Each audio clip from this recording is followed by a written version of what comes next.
اسی آزمائش کے اوپر تو پھر جنت ہے۔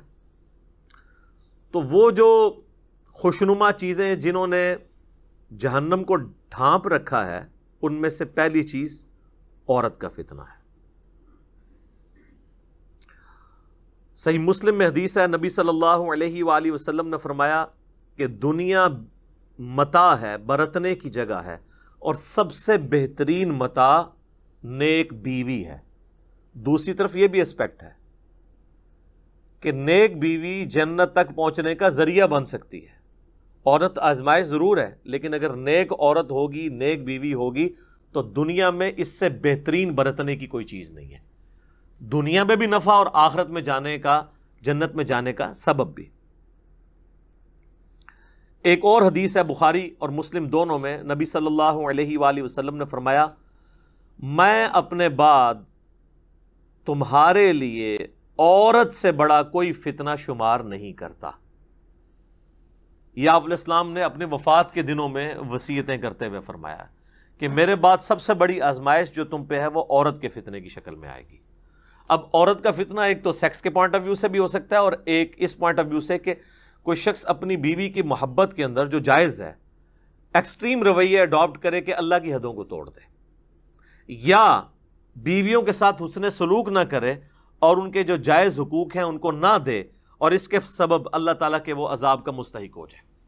دونوں صورتوں میں عورت آزمائش ہے۔ ایک اور حدیث ہے بخاری اور مسلم میں، تیسری حدیث، یہ آلموسٹ 12 احادیث ہیں جو میں اس میں کور کروں گا۔ تیسری حدیث بخاری اور مسلم دونوں میں موجود ہے، دو تو میں چونکہ تمہیدن بیان کر چکا ہوں، یہ 10 احادیث ہیں کنزیکٹو، کہ نبی صلی اللہ علیہ وآلہ وسلم نے فرمایا کہ عورتوں کے پاس جانے سے بچو، یعنی ان عورتوں سے مراد غیر محرم عورتیں۔ تو صحابہ نے پوچھا کہ دیور کے بارے میں آپ کا کیا پوائنٹ آف ویو ہے؟ تو آپ نے فرمایا دیور تو موت ہے، یعنی سب سے زیادہ پردے کا اہتمام دیور سے کرنے کی ضرورت ہے۔ اور ظاہر ہے ایک گھر کے اندر تو فزیکل پردہ مشکل ہے، بہتر تو یہ کہ الگ گھر ہو، تو وہاں پھر نگاہوں کا پردہ ہوگا، نگاہ جھکا کر بات کرنا، جسے غض بصر کہا جاتا ہے عربی میں۔ سورۃ النور کے اندر اس کی تلقین ہے، اس کانٹیکسٹ میں میں نے دو ڈیٹیل لیکچر دیے ہیں۔ مسئلہ نمبر 161A، غض بصر سے متعلق 17 صحیح الاسناد حدیث، اور اسی کا پارٹ B تھا 161B مسئلہ عورتوں کے حجاب اور پردے سے متعلق۔ چوتھی حدیث جامعہ ترمذی میں ہے کہ نبی صلی اللہ علیہ وآلہ وسلم نے فرمایا کہ جب کوئی دو مرد و عورت کسی جگہ الگ ہوتے ہیں، اب ظاہر ہے اس سے مراد میاں بیوی نہیں، جو نامحرم رشتہ ہے، تو تیسرا ان میں شیطان ہوتا ہے۔ تو یہ جو لوگ کہتے ہیں نا جی ہماری محبت بڑی پاکیزہ محبت ہے، اور ہر بندے نے پاکیزگی کی لمٹس بھی اپنی رکھی ہوئی ہیں۔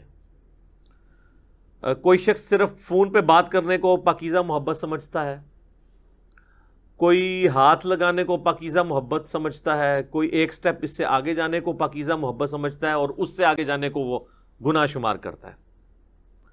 حالانکہ اسلام میں نامحرم مرد و عورت کا کوئی اس اعتبار سے رشتہ نہیں ہے، حتیٰ کہ یہ جو منگیتر والا کانسیپٹ ہے نا، یہ بھی غلط ہے۔ منگیتر بھی آپس میں نامحرم ہے جب تک کہ نکاح نہ ہو جائے۔ آفیشیل بانڈنگ جو شریعت میں ہے وہ نکاح کا بانڈ ہے، تو بہتر یہ کہ یہ منگنی کرنے کی بجائے نا نکاح ڈائریکٹ کرنا چاہیے۔ اس کے بعد اگر مرد و عورت آپس میں فون کے اوپر رابطہ رکھنا چاہتے ہیں تو وہ ضرور رکھیں، لیکن فون تک ہی، اس سے آگے نہیں، کیونکہ نکاح کے بعد جب تک رخصتی نہ ہو تو مرد و عورت آپس میں کوئی بھی کسی قسم کا تعلق قائم نہیں کر سکتے، ورنہ تو یہ معاشرے کی جڑیں ہی پھر کٹ جائیں گی، اور اس قسم کے کیسز پھر سامنے آتے ہیں، اور وہ آپ جوڈیشری میں بھی پروف نہیں کر سکتے، اور پھر معاملات کہاں سے کہاں بگڑ جاتے ہیں۔ لہٰذا یہ کہنا کہ جی نکاح ہو گیا تو اب ہر طرح کا تعلق جائز ہو گیا، نہیں، جب تک رخصتی نہ ہو نکاح کے بعد والے تعلقات اس کے لیے جائز نہیں ہوں گے۔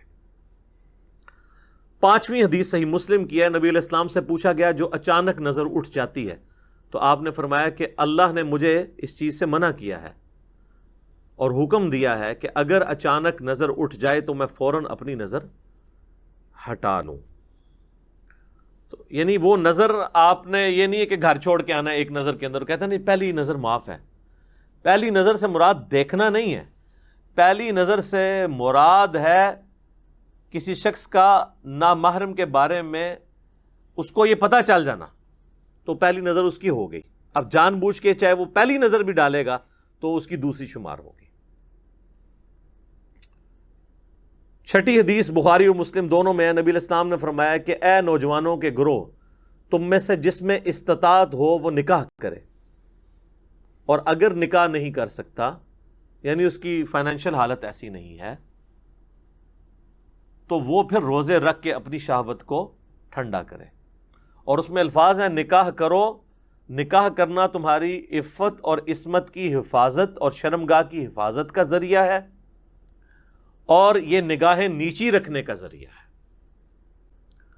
اب یہ بھی ایک تلخ حقیقت ہے کہ ہمارے معاشرے میں نکاح کی سرمنی اور شادی کی سرمنی اتنی مشکل کر دی گئی ہے کہ جو لوگ فائنینشلی افورڈ بھی کر رہے ہوتے ہیں پھر بھی حالات و واقعات ان کے لیے ایسے نہیں بن پاتے کہ وہ شادی کر سکیں.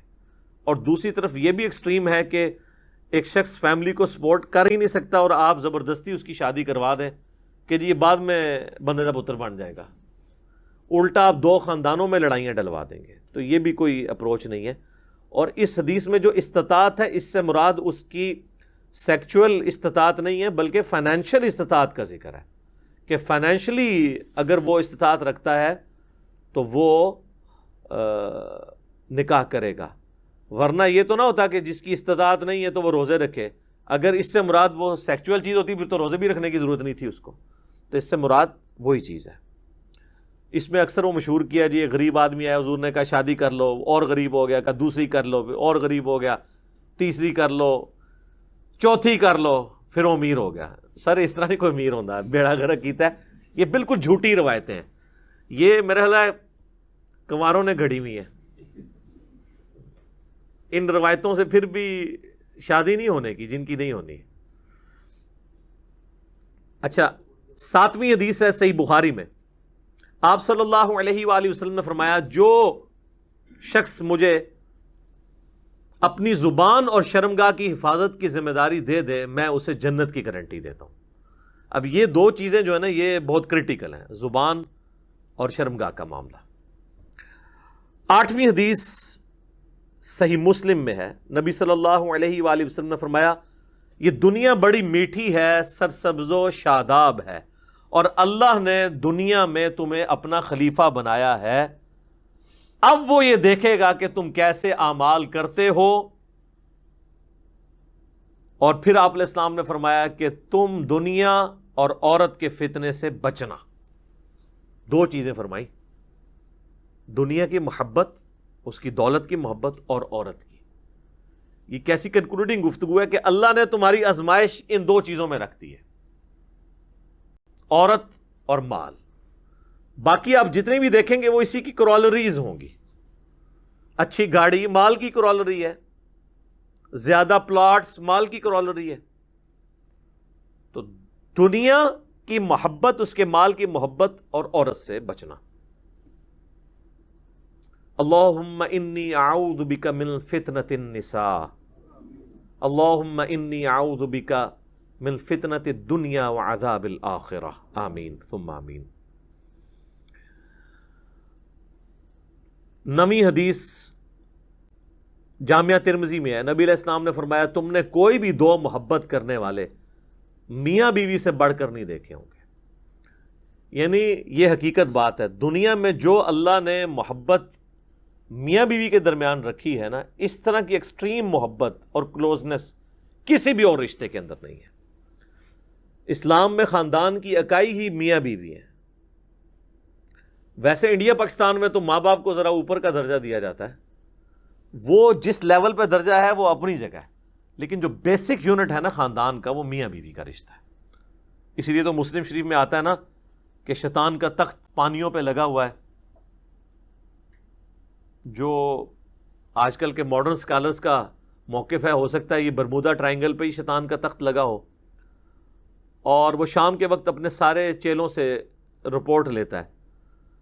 تو ہر اس کا چیلا آ کے مختلف قسم کے گناہ گنواتا ہے کہ آج میں نے فلاں سے فلاں کروائی، فلاں سے فلاں گناہ کروایا.